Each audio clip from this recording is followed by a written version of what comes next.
Boa noite, amigos. Estamos abrindo mais um Cadeira Cativa aqui na Ubra TV, quarta-feira, 9 de janeiro. Já mais um pouquinho, é só piscar o olho, já é dia 15. Piscou de novo, já acabou o mês de janeiro. Mas estamos aí ainda nesse período entre as férias dos jogadores, já transcorrendo a pré-temporada, mas ainda sem jogos oficiais. Hoje, aliás, o Grêmio confirmou, através do Renato, que concedeu entrevista coletiva, mesmo que tenha feito uma cirurgia cardíaca no final de semana, ele já está trabalhando no Grêmio, não um trabalho na beira do gramado, não é um trabalho tão intenso ainda por orientação médica, mas ele está acompanhando as atividades, de certa forma, trabalhando nos bastidores. Ele concedeu hoje uma entrevista coletiva e disse o que nós já antecipamos aqui no Cadeira Cativa, que o Grêmio não vai utilizar o time de transição no Campeonato Gaúcho. O Grêmio vai estrear no Campeonato Gaúcho, utilizar nas primeiras rodadas e provavelmente em outras rodadas de maneira alternada a equipe reserva. Então é um misto quente, provavelmente em 1 ou 2 jogos, os reservas em outras partidas, e a partir da quinta rodada, quem sabe da sexta, dependendo dos resultados, o Grêmio coloca os seus titulares. Acerta o Renato Portaluppi com essa postura? Raul Rocha, boa noite. Boa noite ao Keller, boa noite ao Maurício. Né? Não és o REC, mas me furasse hoje, porque show nossos convidados. Sim, deu uma de REC fura-fura hoje. Keller Klose e o Maurício Vikliski, analista de desempenho também conosco. Mas era para te relembrar, para te falar. Era para lembrar, para falar. É porque eu tô acostumado a estar com o REC gosta de dar furo de reportagem, e hoje eu dei furou com os convidados. Não, mas o programa é manter o nível. Para manter o nível. Dá o furo, é isso aí. Acerta o Renato porque ele é gato escaldado, né? O ano passado o Grêmio iniciou com a equipe de transição e foi muito mal, né? O início do Gauchão foram 8 ou 9 jogos. Não, ano passado foram 4 jogos com a transição. Não. Nenhuma vitória nesses 4 jogos. No 5º jogo já jogam os titulares. Então foi 5. Eu estava na cabeça que eram 8. Mas foi 5 jogos com a transição. O Grêmio foi se recuperar no fim. Correu o risco de não classificar. Até a penúltima rodada podia ser rebaixado o Grêmio. Então eu falo, gato escaldado. O Renato, por ser experiente, a direção também, com pessoas experientes, olha, não vamos usar o mesmo método do ano passado. Vamos evoluir ou vamos modificar agora com a chamada equipe, então, reserva, né? Que, claro, não é a equipe titular do Grêmio, mas é superior à equipe só de meninos, de garotos, que também é bom ver jogar, né? Mas para aguentar assim o escopo inicial do Gauchão, porque as equipes do interior, elas já começam a se preparar e sempre em novembro elas já começam a mais tardar no meio de dezembro. Então sempre no começo tem uma dificuldade maior, a dupla, né? Tanto o Grêmio como o Internacional. Normal. Então o Renato acho que age certo. O que eu só peço para a diretoria e o torcedor não incomodar ele, que ele veio de uma cirurgia cardíaca, não pode ter muitas emoções nesse primeiro momento, e os jogadores que o ajudem, né, nas partidas iniciais e dê as vitórias para dar tranquilidade para ele aí, não sair se incomodando aí, né, tem que quebrar a cabeça no início do ano. Do lado do Inter, Keller, te surpreende, te causa estranheza? Ou é de fato uma necessidade? O Inter, que já trouxe o Lindoso, está trazendo o Matheus Galdesani, já tem o Dourado, já tem o Richelli, já tem Edenilson, já tem Patrick, e por aí vai, porque se a gente for puxando da memória, sempre surge mais um volante no Inter. Mas o Inter segue buscando para o meio o Elias. Por que, Keller? Boa noite. Boa noite ao Raul, ao Maurício. Os dois, a dupla de Maurício. Hoje 50% do programa é Maurício. Estamos dominando. Aqueles que estão nos acompanhando, né, pela TV e as mídias sociais. Eu só queria dizer que eu me manifestei a respeito no outro programa de o Grêmio que estava anunciado. Isso foi na segunda-feira, que jogaria com o time reserva de transição. E foi falado desse mau retrospecto também. Eu digo, olha, é um risco enorme, porque o Campeonato Gaúcho, embora ele já não seja mais um pressuposto, tá? Que tenha que se começar... e eu também participava desse pensamento de que primeiro, quando um time estava por baixo, tinha que retomar através do Campeonato Gaúcho, que começava então a dar um empuxo, se reorganizar para ganhar títulos nacionais e internacionais, né? Mas o próprio Grêmio demonstrou que não há necessariamente essa passagem, tá? Até porque hoje, e talvez isso valesse mais lá atrás, quando o Grêmio era campeão da Libertadores, campeão do mundo, o Internacional não era e tal. Como eles adquiriram já, digamos assim, esse tamanho, esse reconhecimento internacional e mundial, no caso, né? Basta que se saiba aproveitar bem o Campeonato Gaúcho, né?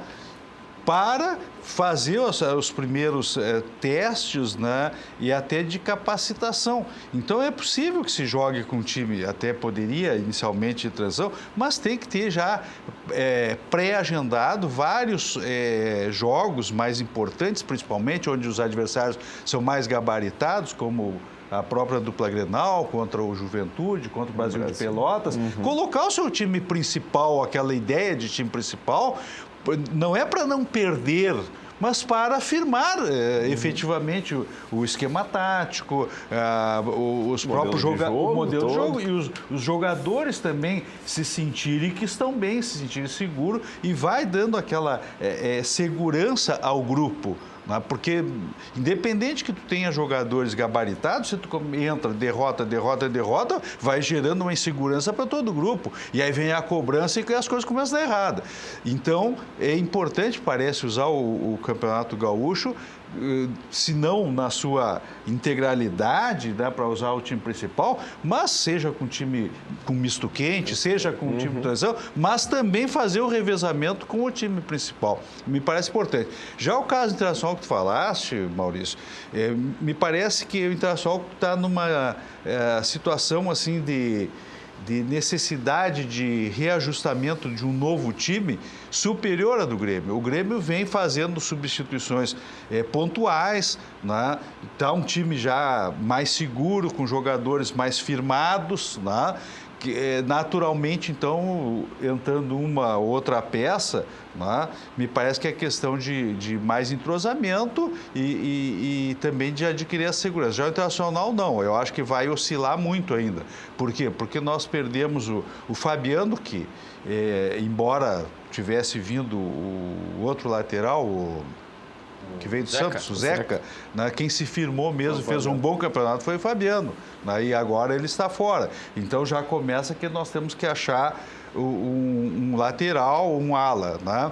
Até porque o estilo de jogo muda completamente com Fabiano e Zeca, né? Muda toda a sistemática do jogo. E aí, já que nós estamos nesse período de falasse de formação, eu digo, eu lembro o Tite fez um time que ganhou a Sul-Americana, né, invicto, com 2 linhas de 4. E a primeira linha de 4 era 4 zagueiros. Eram 4 zagueiros. Então, era Bolívar num lado e Marcão no outro. E o Marcão no outro, né? E a zaga era o Índio e o Fabiano Heller? Não, Heller era 2006. Isso nós estamos falando 2009, 2008, a Sul-Americana.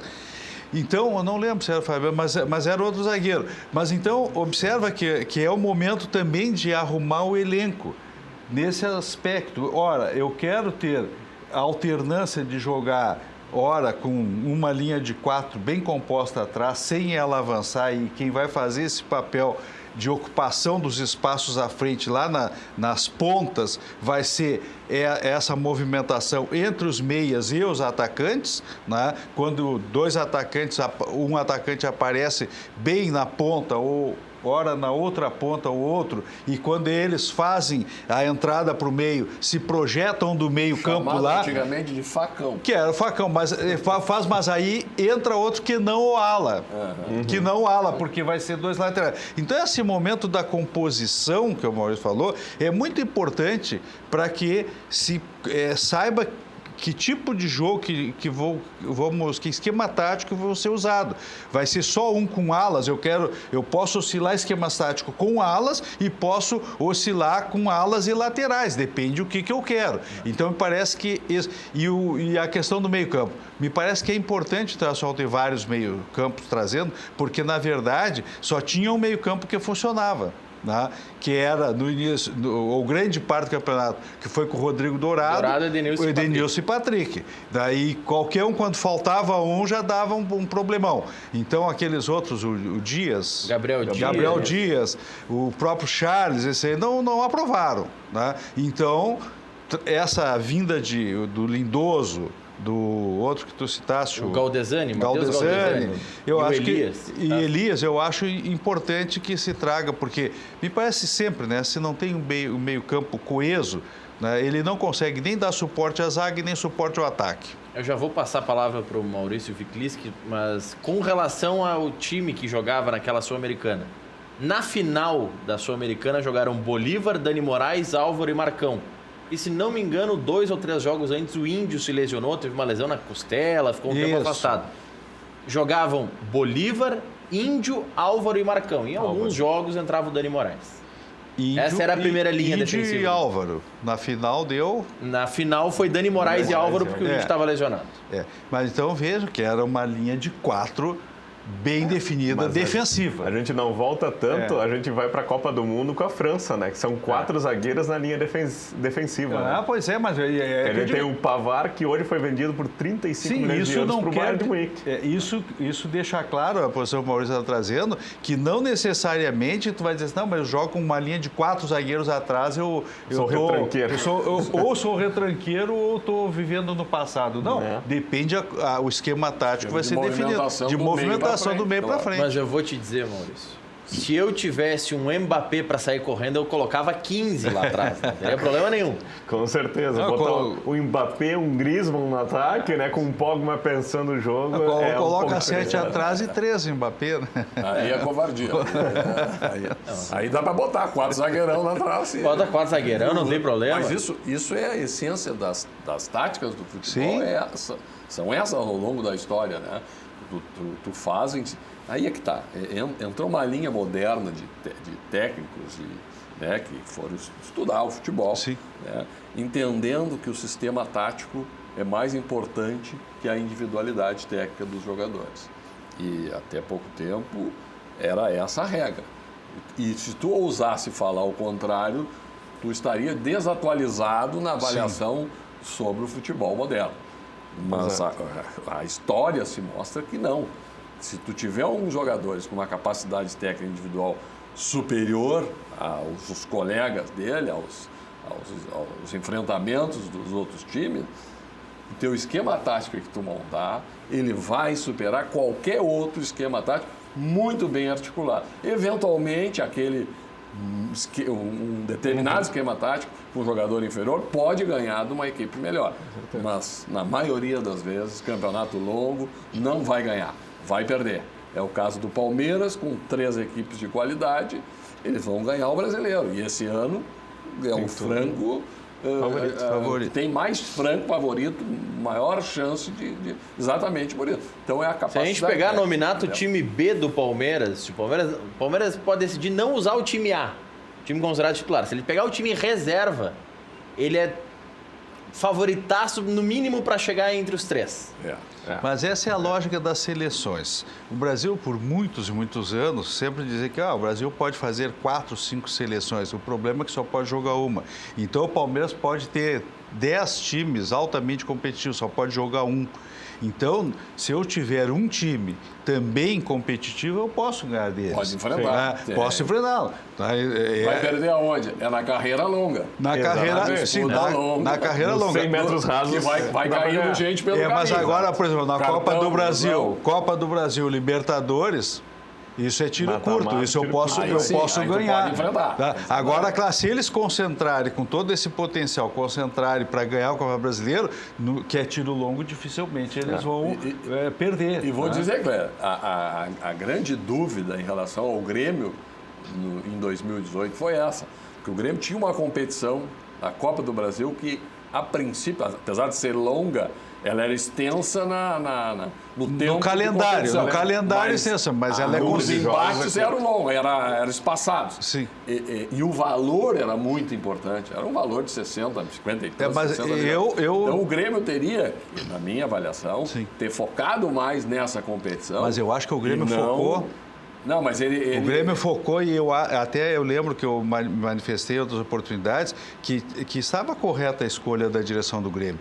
Porque não só pela premiação, mas exatamente pela concentração de força, do tiro curto. E ele apostou tanto na Libertadores quanto na Copa do Brasil. Só que na Copa do Brasil o Flamengo jogou muito. Jogou muito nas duas partidas, eliminou o Grêmio. Aqui em Porto Alegre. Especialmente em Porto Alegre. Não foi falta de concentração e dedicação.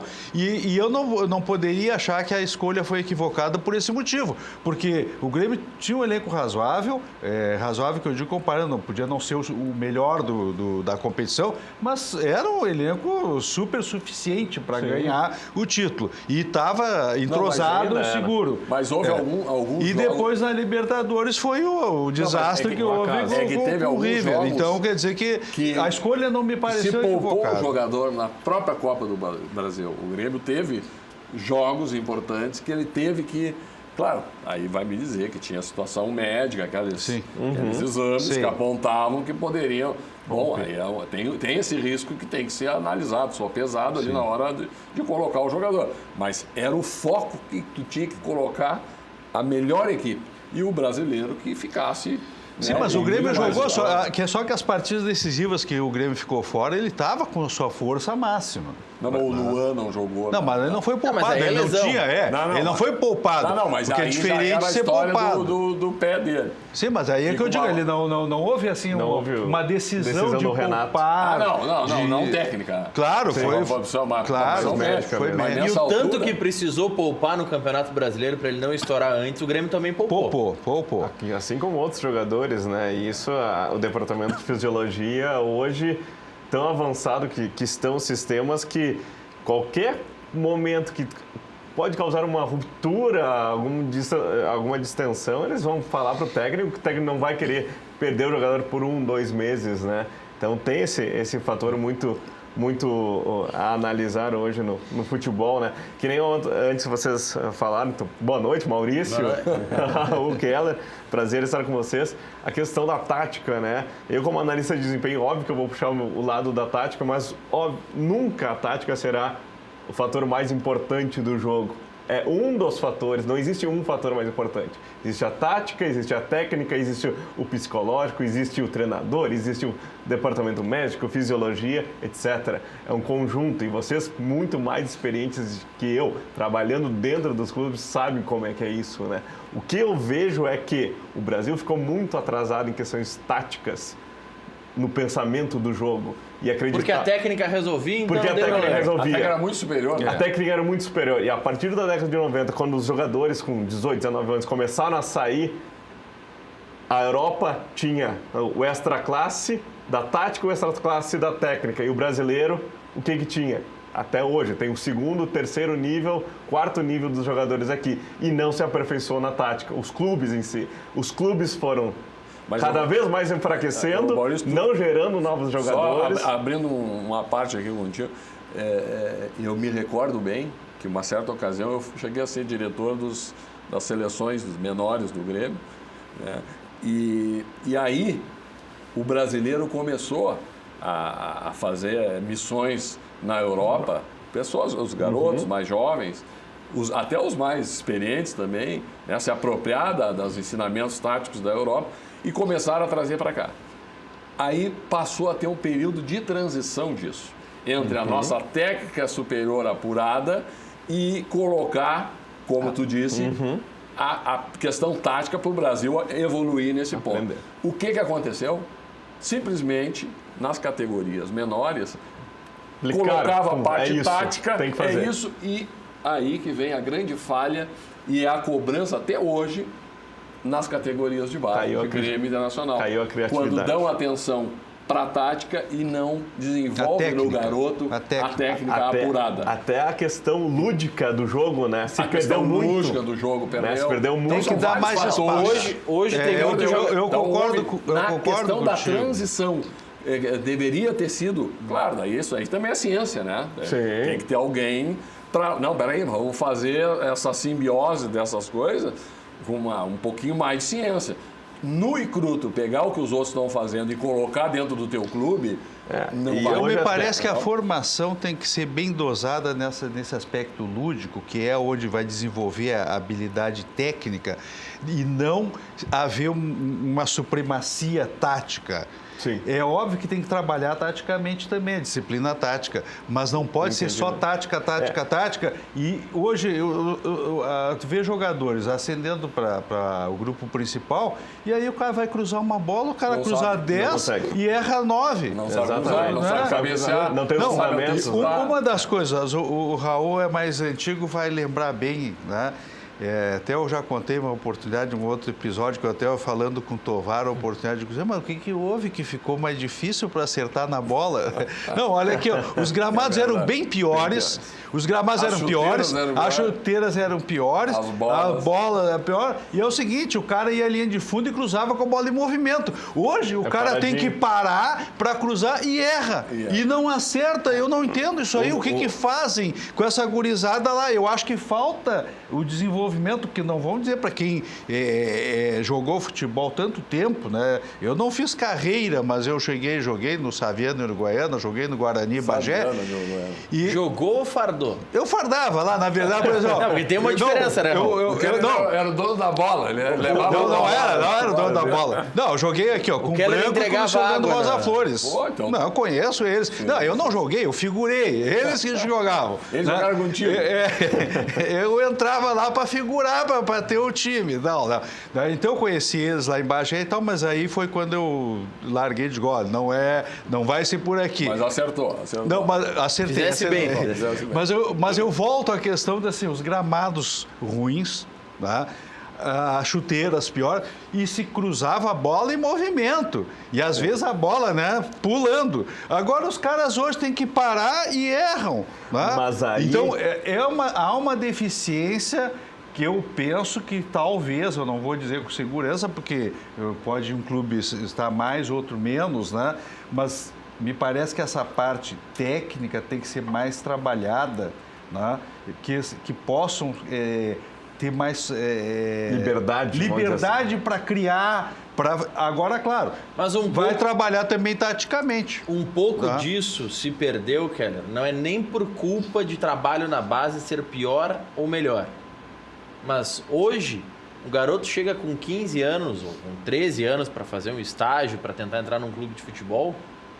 Na nossa época, coloco nossa porque eu acho que a minha geração, nasci em 91, foi a última que tinha liberdade para jogar bola na rua, que tinha campo de Exatamente. Eu várzea. ia comentar Isso isso. faz muita falta hoje. Um garoto que chega para jogar num clube de futebol, ele só jogou um pouco futsal na escola, Um pouco de joga society. um pouquinho de society e acabou. Acabou. Ele não, esse desenvolvimento natural do brasileiro, que era jogar na quadra de areia, era jogar na rua, não no tem mais. asfalto, É que na era a época lombada. dessa nossa excelência, nossa exuberância técnica. Mas e existem como bem tu vários estudos falaste, sobre assim, isso. ó, que houve, e eu tenho há algum tempo também sustentado, que no Brasil, como não fica os jogadores de ponta mais, tá? O que acontece? Aonde que tu vai ter a diferença? Na preparação física e na questão tática. Porque que essas tu pode ter uma diferença. Porque o resto, o nível dos jogadores, em geral, eles são muito semelhantes. E quem é um pouquinho Qualquer melhor time- na técnica vai embora. Exatamente. exatamente, Os foi nossos comentado. grandes clubes têm 1, 2 jogadores de uma qualidade um pouco superior e muitas vezes aquele que já vem em final de carreira, que já não tem aquela toda a vitalidade que nós tínhamos antigamente quando o jogador ficava aqui desde os 20 até os 30. A própria educação física fala, né, que o jovem, né, a criança, tem que ser livre para executar seus movimentos até uns 14 anos, 12, 13, 14 anos.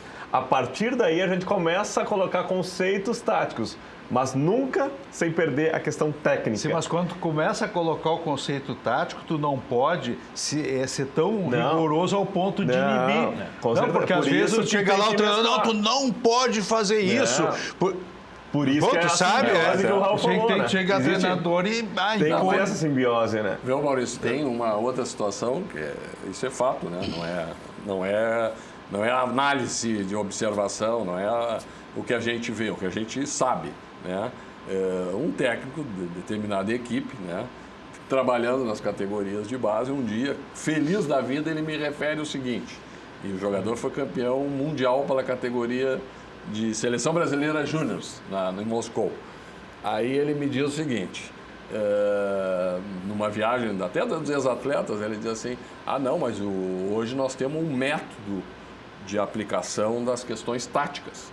O profissional, e quem fez isso foi um que veio do Rio de Janeiro, um técnico do Rio, é o Paulo Autuori. O Autuori. Ele vem do exterior e traz esse conceito para o Grêmio. Ele vem do exterior, traz esse conceito para o Grêmio e diz assim, a categoria profissional vai jogar 2 linhas de 4 e tal, como jogava o Barcelona. Né? E outras equipes, a maioria da Europa jogava assim. Sim. Aí a categoria júnior vai ter que jogar assim, a categoria juvenil vai jogar assim, o mirim, o infantil, e não sei eu mais quem. É um conceito de futebol. Né? Tu vai ter uma espinha, um jeito de jogar e essa coisa. Aí eu perguntei o seguinte, mas aí tu tá num calor de um jogo e tu tem que meter 3 zagueiros ali, porque o teu time tem que se fechar, tu tem que fechar teu time, tem que segurar, tu pode mudar taticamente a equipe. Aí ele era o técnico, comandante da equipe dos pequenininhos. Sim. Não posso. Daí... Não posso mexer. Eu falei, o conceito não pode ser maior. Aí o que tu está fazendo? Tu está limitando um aprendizado. Exatamente. Tanto do técnico, assim como dos jogadores. O aprendizado, vamos dizer assim, psicológico da criança ou do adolescente que, não, agora a gente vai fazer uma mudança que todos vão ter que marcar e a gente vai ter um zagueiro a mais. Sim. Porque no profissional acontece isso. Mudança de posicionamento. Exato. Não vamos ficar, ficar restrito.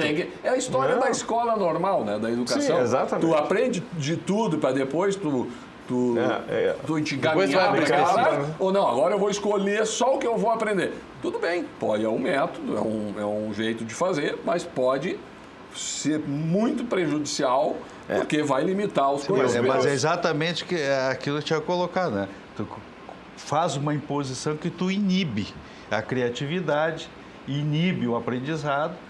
E esse é um tipo, não aquela direta do treinador. Não quero que tu faça isso, tu tem que soltar a bola de primeira, não segura a bola. Isso aí é orientação. Sim, né? Não, mas assim, qualquer um tipo, ele não pode ser tão rigoroso que vinha a inibir.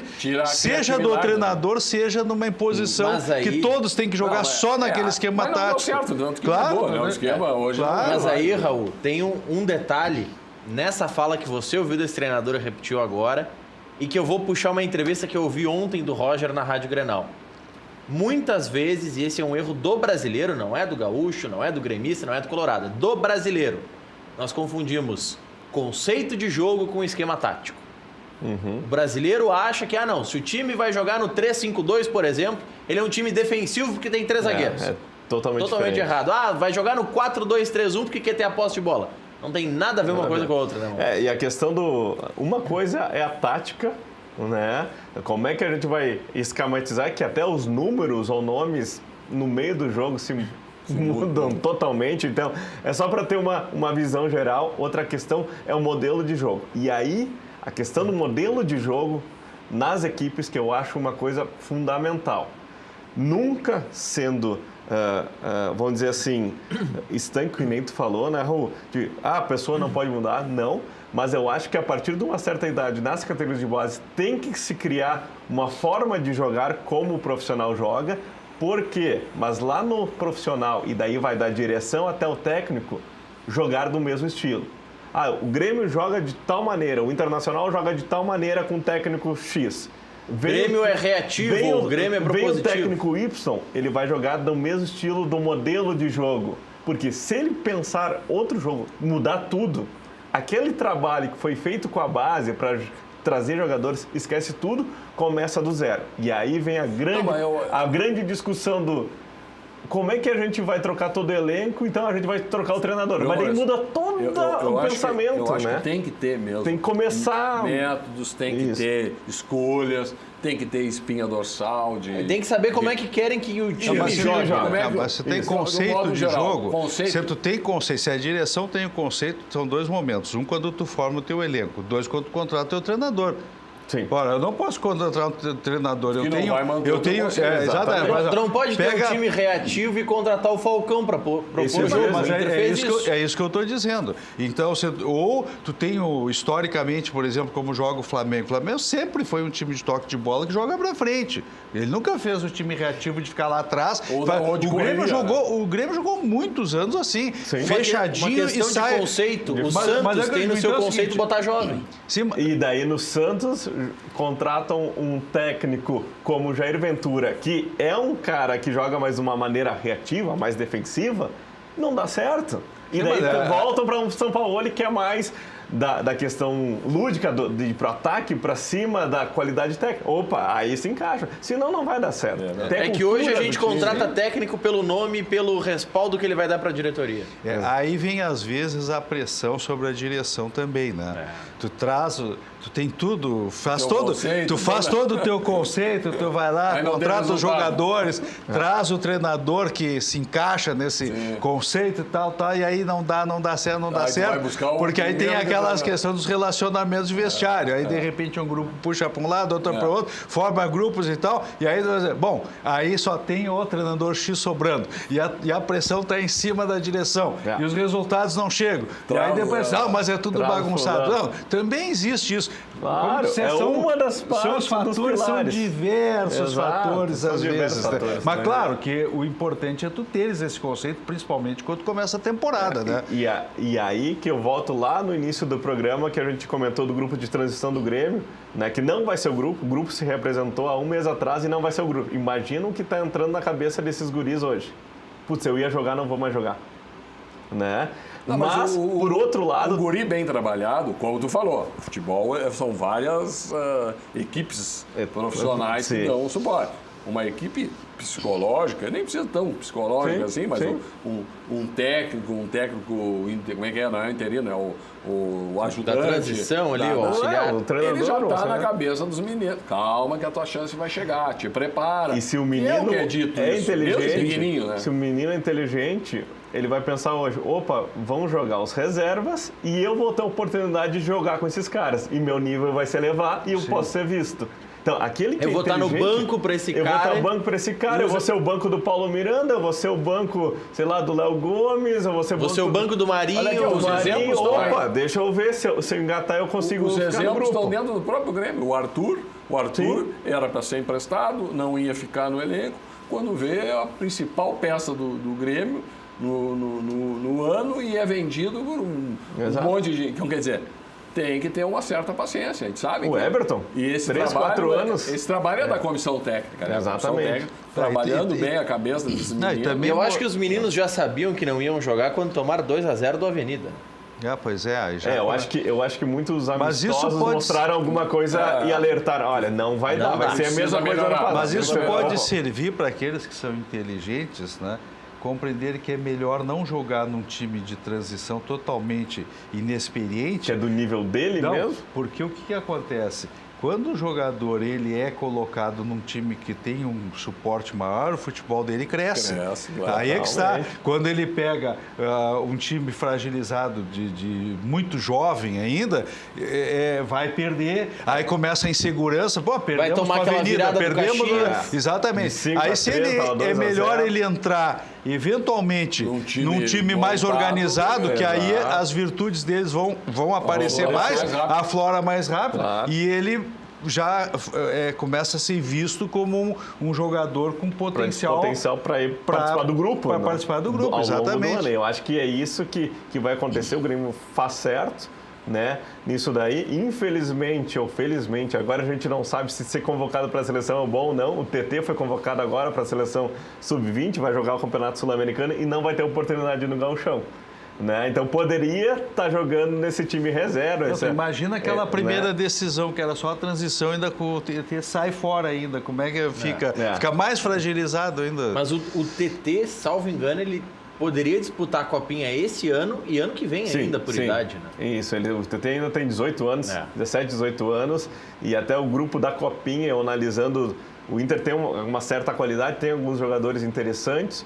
O Grêmio tem um que outro, eu gostei muito do capitão do time e também do Léo Chu, são os dois, a zaga eu achei muito fraca. O Inter tem um volante muito bom, acho que é o capitão, além do Brenner, só que o Brenner me lembra muito a questão do Mamute, ele é muito forte fisicamente para a categoria dele, quando vai para o profissional talvez não tenha a qualidade suficiente, mas faz os gols dele. E não tem o trabalho de base, né? Porque ele acaba não tendo trabalho. O Mamute foi um que queimou muitas etapas. O Mamute com 16 anos estava. É o Lincoln hoje no Grêmio. Meu Maurício, a história... E Maurício e Keller. Sim. Maurício Ziqueller. Maurício Ziqueller. A história da dupla, né? Com seleção, tem os carreiristas, né? Que são jogadores que vão para a seleção. E às vezes tem mercado até na seleção profissional depois. Às vezes tu fica surpreso, para convocar aquele jogador que era daqui, pô, e está na seleção. Sim. Mas quando tu vai ver, ele teve uma carreira desde os pequenos né, na seleção. Às vezes, quando voltam para o clube, não tem o espaço, porque alguém ocupou esse espaço. Né? Isso aconteceu. Um exemplo, jogou comigo. O Pedro Verdun jogou comigo na seleção, inclusive, né? O Pedro Verdun foi um dos maiores, teve, não sei... Maior número de convocações para a seleção. Ele não jogou no Internacional. Praticamente não jogou como titular no Internacional. E era titular da seleção, todas as seleções brasileiras. Mas um exemplo... Agora, o Dunga foi, daí jogou no Internacional. O Tafarel foi, jogou no Internacional. O Vink mesclou. Eu mesmo fui, joguei no Grêmio. O Paulo César Magalhães era muito convocado para a seleção. E depois não foi para a principal. E depois não foi para a principal, mas o Grêmio foi campeão do mundo. Enfim, agora que valoriza, o atleta valoriza. Mas é que a semente de seleção tem um outro ponto, né? O Dunga, por exemplo, foi para a seleção ser treinador, ele nunca sentiu diferença nenhuma. Eu penso que o Tite, por exemplo, Mano Menezes, faltou. Por quê? Porque eles nunca foram. Não tinha história a seleção.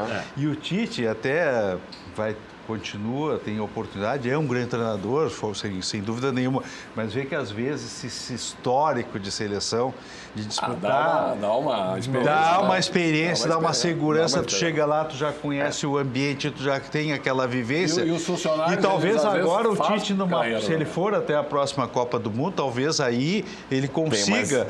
Né, sim, agora já maior, claro, já dá, mas ele chegou ali totalmente sem essa experiência. E fora ser jogador de futebol, não precisa ser jogador para ser o técnico da seleção, é o Parreira, que com 30 anos era o preparador físico de 70 e em 94 foi o técnico da seleção em toda a carreira que ele fez, né? Mas ele já tinha todo o conhecimento. Né? O Zagallo era bicampeão do mundo como jogador. Era o Dias que era supervisor. O Dias estava até há pouco tempo na seleção brasileira. O Américo Faria, o treinador Antoninho, que vários mais antigos conhecem. O massagista o Paulinho, né? Ou do Fluminense, que era o... Como é que é o nome? Era uma figura folclórica, era massagista do Fluminense, da seleção. Eles todos tinham... Lídio Toledo, esses caras. Carreira, os médicos. Então tinham carreira. Então, claro, é um aprendizado que o jogador tem e os clubes têm que saber explorar. Um exemplo recente acho que talvez é da tua época de coordenador, diretor da categoria de base, né? É o Gerson. O zagueiro do Grêmio, Gerson, era capitão da seleção, de toda a seleção de base, não jogou um jogo ou 2 jogos no profissional e nunca mais falou nele. Ele nem joga mais futebol profissionalmente. Sim, fez carreira na seleção. É o Pedro Verdun do Grêmio. Exatamente. Tem vários casos. Cláudio Cabral quer dizer que ele saiu das categorias de base para os veteranos. Exatamente. Olha aqui, tem algumas participações no nosso Facebook, facebook.com/Luiz Carlos Reck, também pelo WhatsApp 99588-2374. Vocês querem começar pela pergunta do Inter, do Grêmio? Fica à vontade. Vamos começar pela do Grêmio aqui. O Sérgio Ambrós está dizendo que o Grêmio só repôs jogadores com qualidade menor do que os que saíram. E o presidente enrolou bem com as falas difíceis dele. Concorda que a reposição foi aquém do que os atletas que saíram, Arroba? No gol, acho que todo mundo concorda, né? Como torcedor, eu queria o Messi, queria o Cristiano Ronaldo. O Neymar, o Cristiano Ronaldo. Mas a realidade, ela tem que ser colocada também, e o torcedor, em determinado momento tem que compreender isso também. É que quando o torcedor olha para o Flamengo trazendo Gabigol, De Arrascaeta e por aí vai, fazendo proposta pelo Miranda. Na relação com o Grêmio, ele tem uma arrecadação da torcida, tudo que faz, ele tem um patrocínio, um cenário melhor, é a segunda maior cidade, o Rio de Janeiro, em termos de. E a maior de torcida PIB, do Brasil, né? A maior torcida do Brasil. Então, quer dizer, botar isso na cabeça do torcedor. Né? Eles têm esse rendimento. O Palmeiras, a gente sabe que é um patrocinador que está bancando, que sair também volta para um pouquinho menor. O Corinthians, que estava organizado, se desestruturou e se estruturou então, de novo como o Flamengo, né? Também. O Grêmio, o que fez? O Grêmio, nesses últimos momentos, vendeu o Arthur, muito bem. Um pouco antes vendeu o Wallace, vendeu o Jailson, vendeu o Pedro Rocha. O que fez? Arrumou a parte econômica, financeira do clube que precisava ser arrumada. Tinha um déficit mensal e muito pelos empréstimos ao longo dos anos, que vão se acumulando, com juros e tal. Bom, ataca esse problema sem desguarnecer a parte técnica. E não está desguarnecido. Estão vendo no mercado, e outra, não tem muito no mercado. Esses dias aí ouvimos falar que está o Ganso disponível no mercado. Até pouco tempo ele era o grande craque, todo mundo queria ele jogando uma Copa do Mundo, mas não está. Então, quer dizer, e outra, tu vai fazer um investimento alto para trazer esse jogador? Mas não é, então, não é nem tão pouco tempo assim. O Ganso que pediu na Copa era 2010. Né? A linha de contratação de Grêmio e Inter, vou botar Grêmio e Inter, assim. Sim. A linha de contratação, ela é jogador que foi muito bem, que se destacaram em 2017.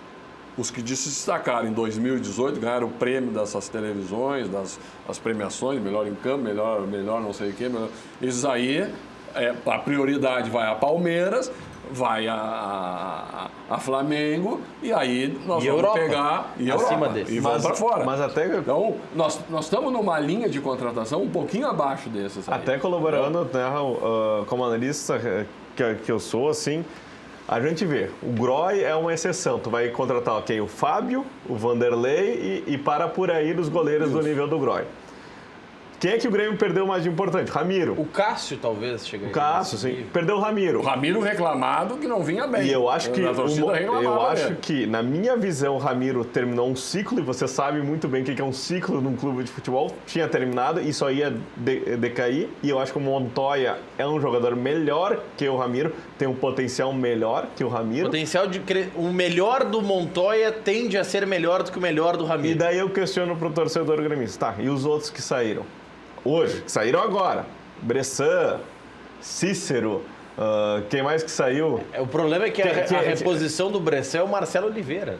Ou o Thierry. E Thierry e Bressan, pra mim, são do mesmo nível, entendeu? E não vai fazer falta, porque é o quarto reserva. Então o Bressan, por todo o histórico. Saiu o Cícero, entrou o Rômulo. O Grêmio perde para um cara bem mais novo que pode ser potencial na frente? Hoje eu vi um ângulo da entrevista do Renato. Renato deu da entrevista agora, que ele estava voltando de recuperação, que é um ângulo que eu até não tinha pensado sobre isso, e é verdadeiro.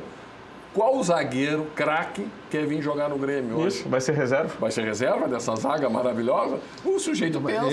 Quer dizer, ou ele vem com um salário super alto, aí ele aceita ser reserva. Mas aí o Grêmio não vai pagar. Então, quer dizer, é uma dificuldade. Né? Só quem tem grana para ter zagueiros bons em um nível diferenciado é o Flamengo, que tinha Hever, Juan e Rodolfo. E aí, o que foi a zaga do Flamengo? Não era boa. Eu não concordo. Não é uma zaga boa. Tem nomes bons, mas não teve um... Até porque na frente da zaga só tem um jogador. E hoje o Flamengo só vai ter o Cuéllar. Quem é que vai marcar nesse time do Flamengo? Cuéllar e o Arão?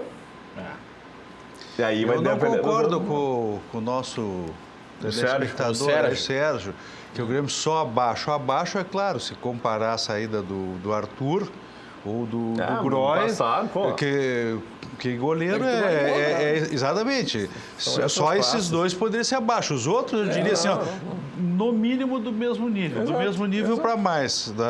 Não vejo essa desqualificação.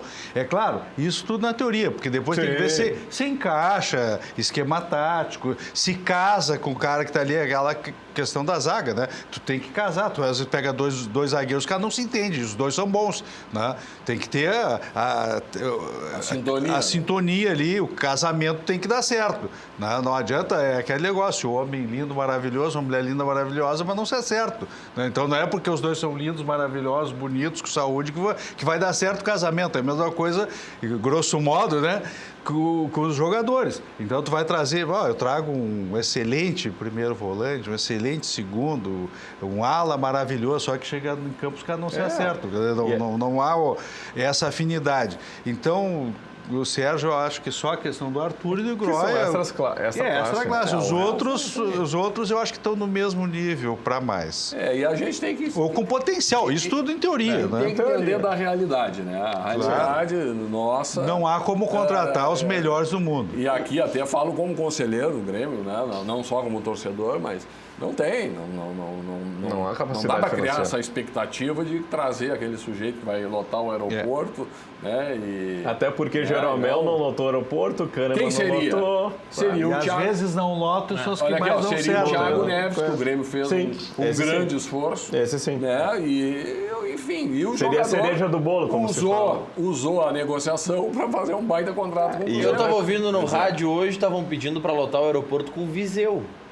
O Viseu é uma baita contratação. Mas não lota aeroporto, não é um jogador que lota aeroporto. Mas entra nesse time estruturado do Grêmio, ele faz muitos gols. O pessoal vai se surpreender com o Viseu, positivamente, o torcedor do Grêmio, eu vejo assim. Mas agora tu tem isso é informação que tu tá dando? Não, mas é uma amostragem. Já fez ali o análise de rendimento, tu já nos passa aí. Não, eu tenho análise do que eu vi no Flamengo, que o Udinese ele não jogou, mas o que ele joga, o posicionamento dele, a quantidade de chutes por jogo e chutes a gol nele, canhoto, é muito bom. A amostragem dele do Flamengo é excelente, isso é inegável. Tá bom, diz pro nosso amigo aí que o Viseu, então... Se confirmar, né? Bem melhor. Não, mas por isso que eu digo, em teoria. Mas a teoria. amostragem dele no Flamengo foi excelente. Tanto é que ele foi para. Então a aposta é melhor do que o Jael e o André. Que mostraram pelo menos nos últimos anos. Bom, se fizer esse cotejo com o André e com que também não é muita coisa. O Jael.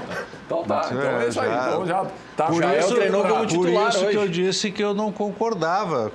Pelo menos em parte eu não concordava. Olha aqui, ó, o Luciano Lucas Silveira. Boa noite. O Grêmio deixa a desejar nos últimos anos. O Grêmio perdeu a oportunidade de dois brasileiros. Quando ele tinha o melhor time, melhor elenco. Ele não se focou no brasileiro. Poderia ter ganhado. E agora está o Palmeiras que está nessa condição. Mas aqui, ó, ele no complemento. O Grêmio deixa a desejar nos últimos anos e na zaga reserva serão muitas competições. Todos vão jogar. Depois do intervalo a gente vai comentar sobre isso. E eu quero saber especialmente do Raul, que é mais identificado com as cores do Grêmio. Se Marcelo Oliveira e Thierry já completam e o Grêmio pode sair do mercado, não precisa mais buscar zagueiros. Já voltamos.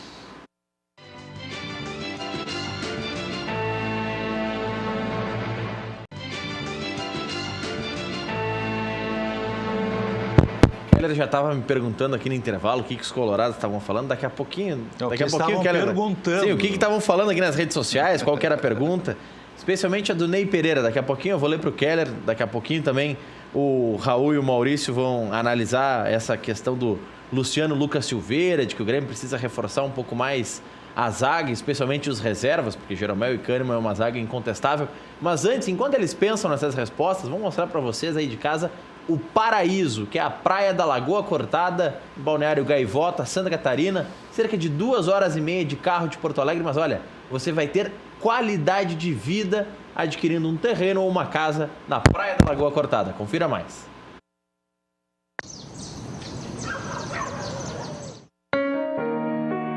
Descubra um novo litoral. Entre Torres e Morro dos Conventos está localizada a Praia da Lagoa Cortada, no município de Balneário Gaivota, em Santa Catarina.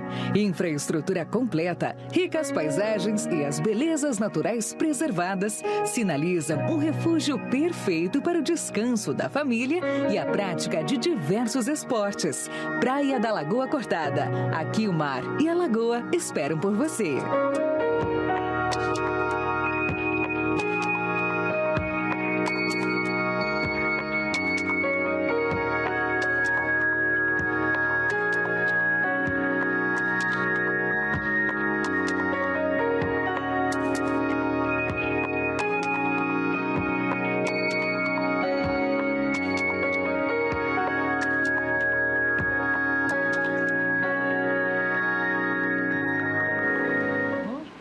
Então aí os números, apareceu na tela, a gente vai botar de novo, caso você queira ligar, tanto no fixo, código de área 48, quanto mandar uma mensagem para o João Laíri nesse número, código 51, que é aí na tela, 981472555, código 51, tem também o número 48 fixo para você obter mais informações. Enfim, desfrute do paraíso da praia da Lagoa Cortado. Ney Pereira, no nosso Facebook, facebook.com/Luiz Carlos Reck, está perguntando o seguinte, Keller. Não seria interessante para o Inter tentar contratar Gum, Arouca e Paulo Henrique Ganso para reforçar o elenco 2019? Arouca e Paulo Henrique Ganso, completa ele, se conhecem bem desde a época do Santos. Já teriam um certo entrosamento para um auxiliar o outro no meio-campo do Inter. Seria uma boa? E se seria uma boa, com que dinheiro, Keller Kloss? Bom, primeiro essa questão do dinheiro. O Internacional é sabido que teve, no primeiro ano da gestão do Marcelo Medeiros, o maior déficit da história, né, do Internacional. Então, o Internacional não está numa situação confortável, digamos assim, que tenha condições de trazer jogadores, escolher e vai lá e busca, né? Então já começa essa dificuldade. Então tem que ver jogadores, primeiro, com características que eu espero que a comissão técnica estejam analisando, exatamente a formação do elenco, né, com as valias de cada jogador, para que esquemas táticos pretende implementar. Primeira coisa. Segunda é a questão do dinheiro que falaste. Então, esses jogadores que estão contratando o Neilton, o Lindoso, me parece são boas apostas, porque nós temos que ter jogadores, nós não temos condições hoje de trazer jogadores de maior, não digo maior gabarito, mas de maior reconhecimento, já que já tenham se firmado como grandes jogadores. De maior custo. De maior custo, exatamente, são os mais caros. Então, me parece que tem que apostar em quê? Em jogadores que queiram se projetar como grandes jogadores, que ainda não são, mas que tenham demonstrado potencial para isso. E venham com aquela vontade de ganhar título, né? E não que venham aqui para terminar a carreira e encerrar a carreira. Rafael Sobis. Rafael Sobis, nesse ponto, ele tem diferencial, porque ele é colorado, né? Então, isso é um pouquinho diferente, né? Aquele cara, não, só vou lá para ganhar um dinheiro e terminar minha carreira. Porque muitas das vezes estão assim. E às vezes que está mais de final de carreira, que não tem uma vinculação com o clube, ele vem achando assim, não, eu sou o cara, porque eu já tive minha carreira, já ganhei tantos campeonatos, tantas taças, tantos títulos e tal. E chega aqui, tu coloca o cara no banco, o cara já começa, fica contrariado. Então aquela dedicação, aquela entrega já não é a mesma, né? Isso é um risco, às vezes, de pegar esses jogadores que não têm esse histórico no clube. E tu coloca o cara... Então tem que examinar bem o histórico do jogador, porque pode fazer uma aposta errada. Agora, claro, nós podemos encontrar jogadores que são mais veteranos, mas que sejam jogadores pelo seu perfil, pelo seu histórico, jogadores de grande caráter, que sempre honram os seus compromissos e se entregam ao máximo, que é a grande maioria. Mas a gente sabe que alguns, às vezes, não são. Então, o Paulo Henrique Ganso, por exemplo, para mim é um risco altíssimo. Eu não contrataria por esse motivo, né? É um jogador que nunca se viu essa entrega, e agora, já com mais idade, há mais necessidade dessa vontade de entrega. Eu já não teria. O Arouca, eu pelo menos, né, acho que tem jogadores desse naipe já no elenco, não se precisa tanto, nós precisamos mais daquele meio atacante, aquele que faz a ligação, faz o enganche e chega na frente. Eu acho que é isso que o Internacional precisa mais. Depois do intervalo, eu quero ouvir o Maurício Wikliski sobre o Internacional. Uma questão interessante, juntamente para o Keller debater, eu ouvi de uma pessoa que é muito ligada ao futebol, não ao Internacional, mas ao futebol, uma pessoa que estuda muito futebol, dizendo, olha, o Odair tem que ter muito cuidado com as peças que ele tem, a vontade que ele vai sentir de mudar o sistema de jogo, mudar a sistemática, tirar os 3 volantes para montar uma equipe mais propositiva, isso pode atrapalhar o Inter. E aí eu quero saber do Maurício e do Keller, claro que o Raul também pode participar do debate, se o elenco do Inter já é suficiente para disputar a fase de grupos da Libertadores. Já voltamos.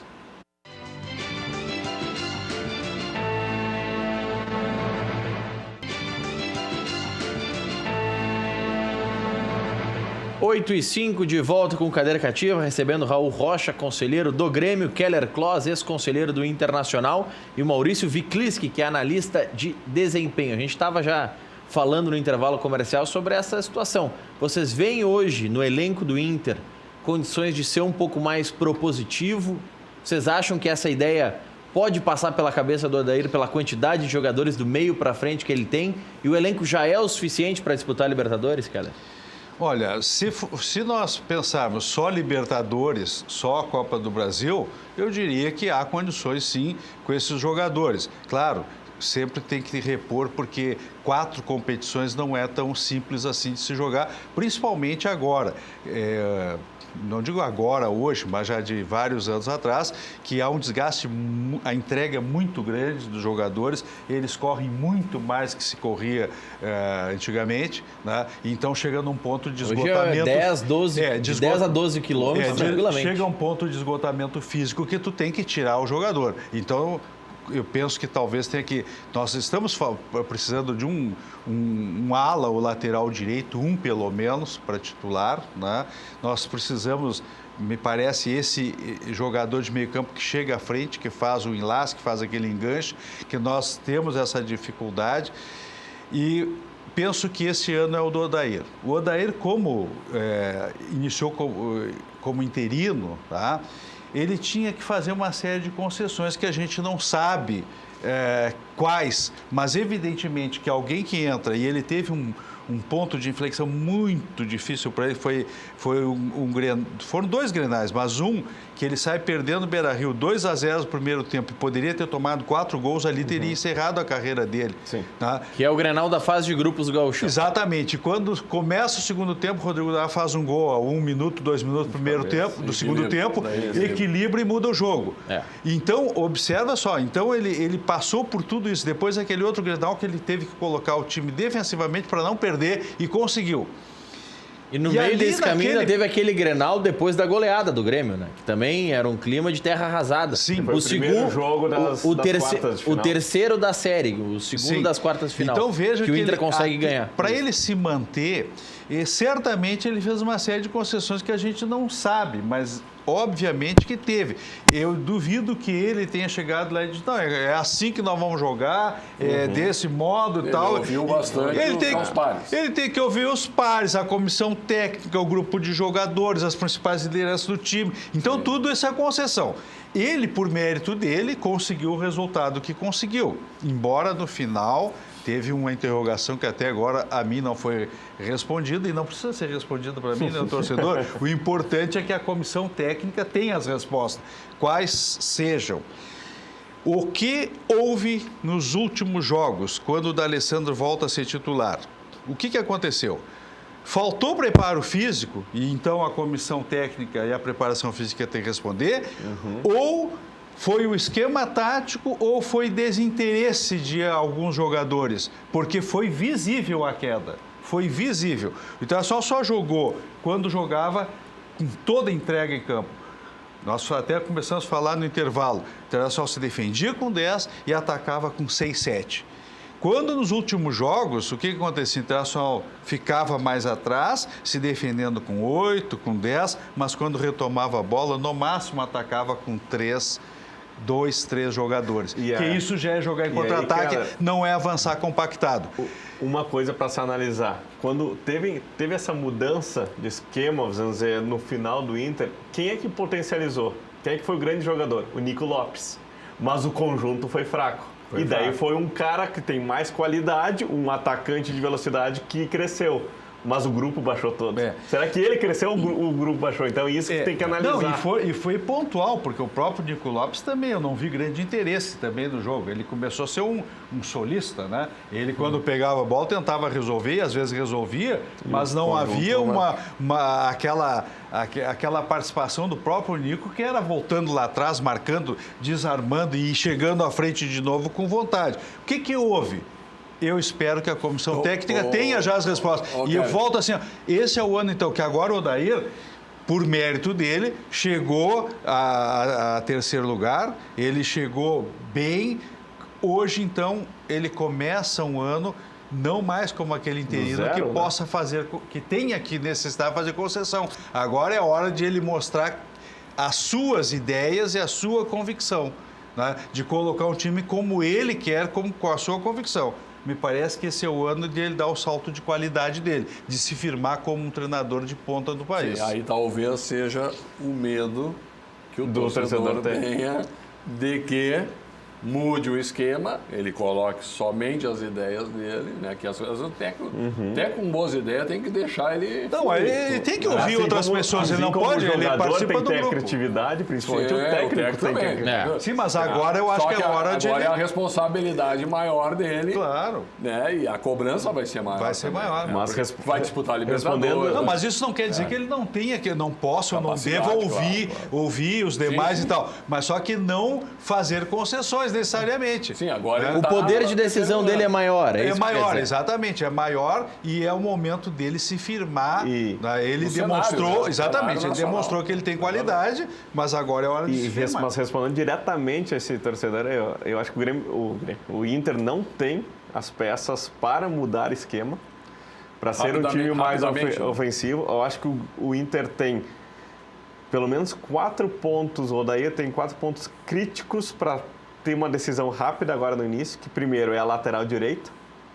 Se vem o Fabiano, se resolve, ok. Mas se não vem, não já está vem... definido que não vem, parece, né? O Inter não conseguiu nem renovar o empréstimo nos termos que queria. Em determinado momento se falou que o Inter cogitou até pagar 2 milhões de reais e o Palmeiras queria no mínimo 5, então não saiu o negócio. Na verdade, a patrocinadora quer o 5 porque quer começar a voltar Crefisa o dinheiro, quer receber, né? Ah, tem que receber de algum lugar, só emprestando não vai. Então, esse é o primeiro ponto.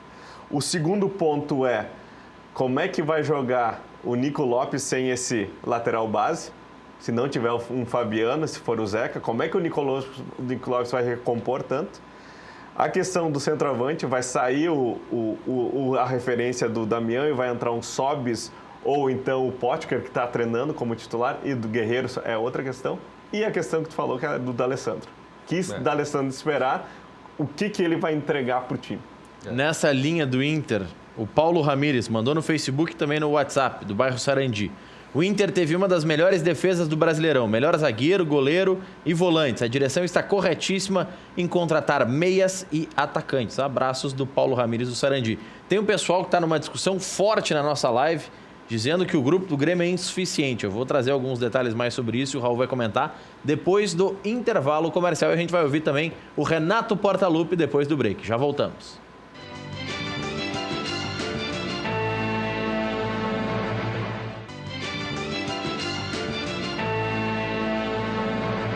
Oito e 15, a dica para você que está em casa é passar lá no Cachorro Quente do R, o original, em frente ao Colégio Rosário, desde 1962, conquistando os clientes com o nosso atendimento pessoal e o inigualável molho. Atende diariamente das 11 da manhã à meia-noite. O Raul, quando era jogador da categoria de base, ele fugia da concentração para passar lá em frente ao Colégio Rosário. Comia 3. Só 3? 3 cachorros.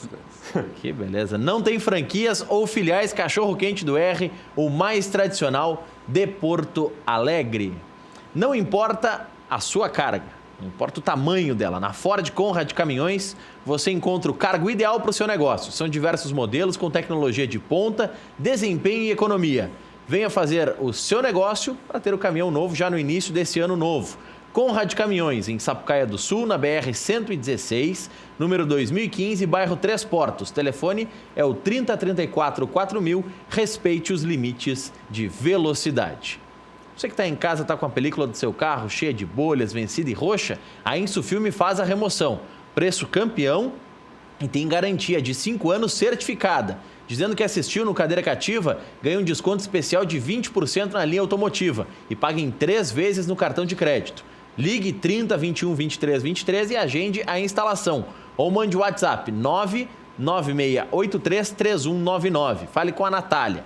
A Insufilme não tem filial, somente na Hoffman 519, das 8h30 da manhã às 6 da tarde, de segunda a sexta-feira. A CIA, distribuidora de material hidráulico, tem toda a linha de equipamentos contra incêndio. Extintores, válvulas, adaptadores, mangueiras, sprinklers. Então você já sabe, precisa desses materiais e de outros tantos, passe na CIA e garanta a segurança do seu empreendimento. Mas não esqueça, é CIA com S. O telefone é o 3375-3800.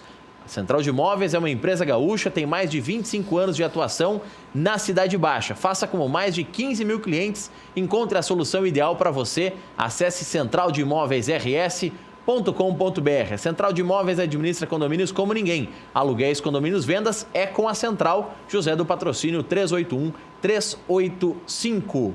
FAC Materiais de Construção, sua reforma do alicerce ao telhado. Televendas é o 3466-6133. O site é fachi.com.br.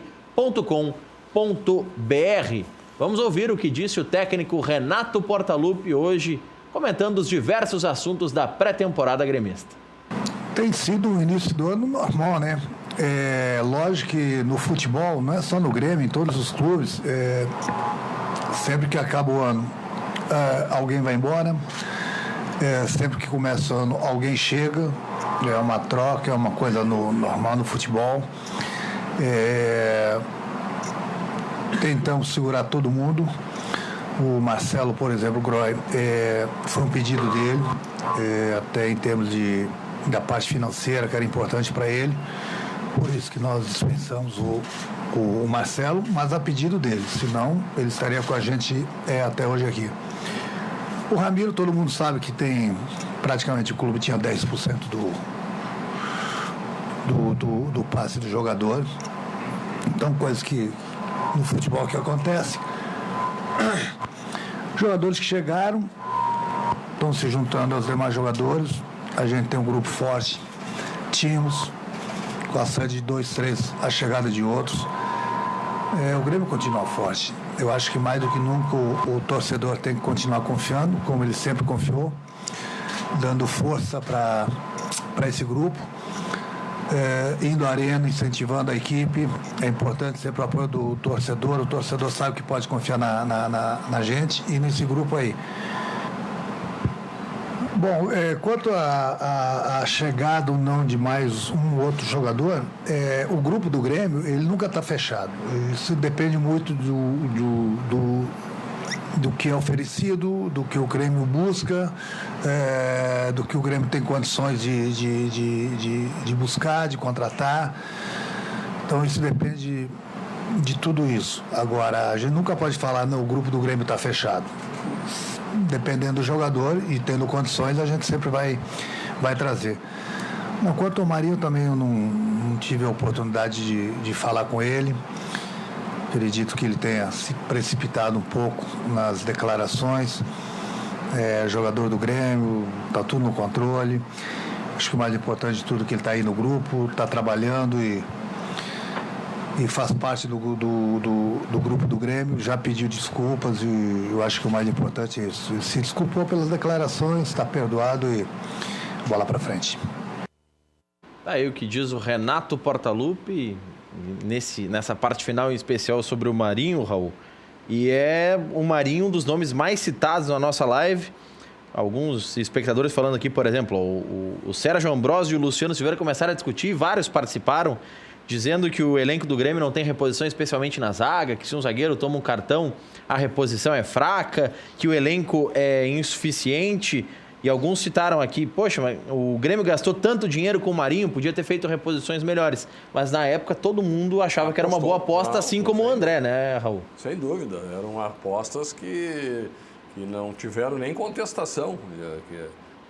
E se teve, que traga os altos aí.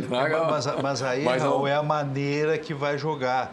O Marinho era um jogador do último terço do campo, sempre foi, de contra-ataque. Sim, e tem habilidade, tem força, tem velocidade. Só que é o seguinte, só que o Grêmio não jogava assim. O Grêmio jogava com o Ramiro fechando o lado direito e surpreendendo. Para a saída do Léo Moura e do Marco. Exatamente. E quando o Ramiro se projetava lá na ponta direita, quando ele vinha para o meio, surgia o ala por trás, fazendo o overlap. Mas tu vai lembrar... E o Marinho não era dessa característica. Eu acho que aí ele não tem a questão da recomposição, né?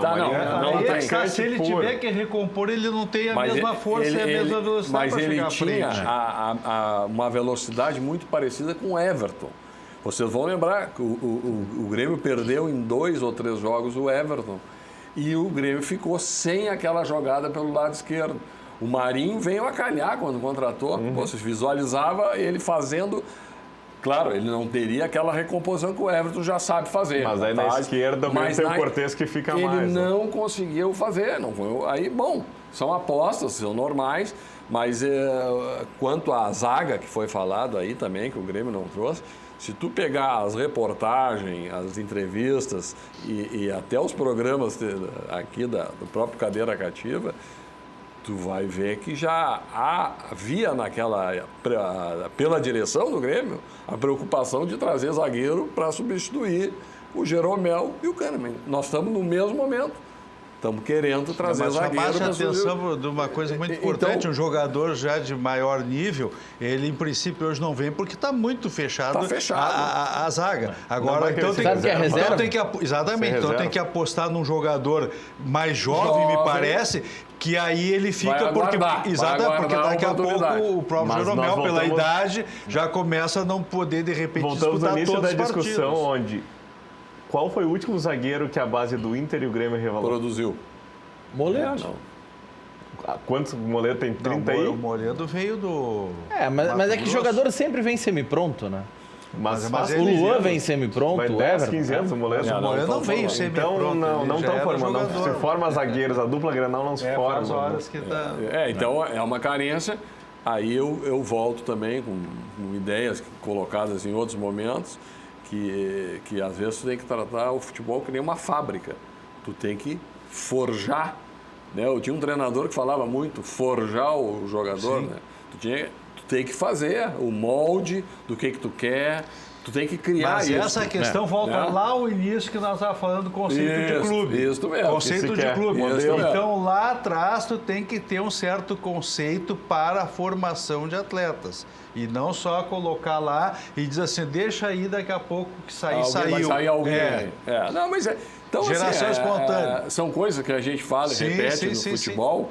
Mas é necessário. Às vezes, quando tu está dentro do trabalho, principalmente no profissional, tu acaba não... E dito às vezes até por quem está na gestão atual, particularmente, me falar, às vezes tu não consegue dar a atenção esperada para uma categoria de base. Né? Por quê? Porque a tua preocupação é quem é que vai vir para a zaga, quem é que vai substituir o Marcelo Groy, quem é que vai vir para o meio campo, o ataque. Então, e a demanda do profissional é imediata, muito grande, né? As questões econômicas, financeiras do clube e tal, tudo isso. A compra da arena, compra, não compra... E essas coisas acabam tirando aquela preocupação e aí tu delega para alguém, né, para fazer aquela tarefa lá, mas tu não tem condições de fiscalizar mais de cima ou participar melhor das ideias que estão sendo lá colocadas, né? E aí tu chega num momento desse, tu não tem zagueiro da base. Então... Vamos para o outro lado, pro lado vermelho, ouvir Rodrigo Lindoso. Primeiro, meu trabalho, cheguei agora, né, conhecendo os companheiros, cada característica, como funciona, sempre respeitando por tudo que eles fizeram aqui no ano passado, né, que levou a própria Libertadores, quase títulos. Mas chego para fazer meu papel, fazer minha parte, ajudar a equipe. Fica por opção do professor daí, de optar por um ou por outro, mas a gente tem que sempre pensar no melhor do Inter, né? Então acho que a questão da pressão da Libertadores é muito boa, né?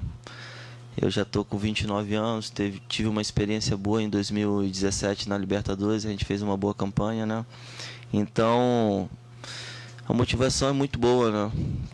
Fiz quase 4 anos de clube anteriormente e chego agora num novo clube com um pouco mais de experiências em competições internacionais. Então, acho que vou dar minha parcela de contribuição, sim, para a gente conseguir nossos objetivos lá no final do ano. E o Rodrigo Lindoso, na sua manifestação como novo reforço do Internacional. Luiz Carlos Angeli, ex-jogador do Grêmio, ex-colega do Raul no Grêmio, está na nossa audiência, mandando um grande abraço ao amigo Raul. Ele queria saber se o Grêmio não tinha que ter formado esse zagueiro. Tinha que ter formado, sem dúvida. E ele seria um sujeito muito apropriado para formar um zagueiro. Keller, participação final. Olha, encerra do lado vermelho. Eu espero que nós tenhamos um ano. Ontem teve uma posse da direção e espero que ela tenha todo sucesso. Eu estive lá presente. Maurício Viclis. Bom, para quem quiser acompanhar mais de tática, análise de desempenho, o meu site é mwfutebol.com.br, análise das novas contratações do Grêmio, do Inter e de todos os clubes brasileiros e análise de jogos internacionais também. Obrigado, Maurício. Obrigado, Keller Kloss. Raul Rocha, obrigado a você pela audiência. Amanhã, 19 horas, tem mais. Boa noite.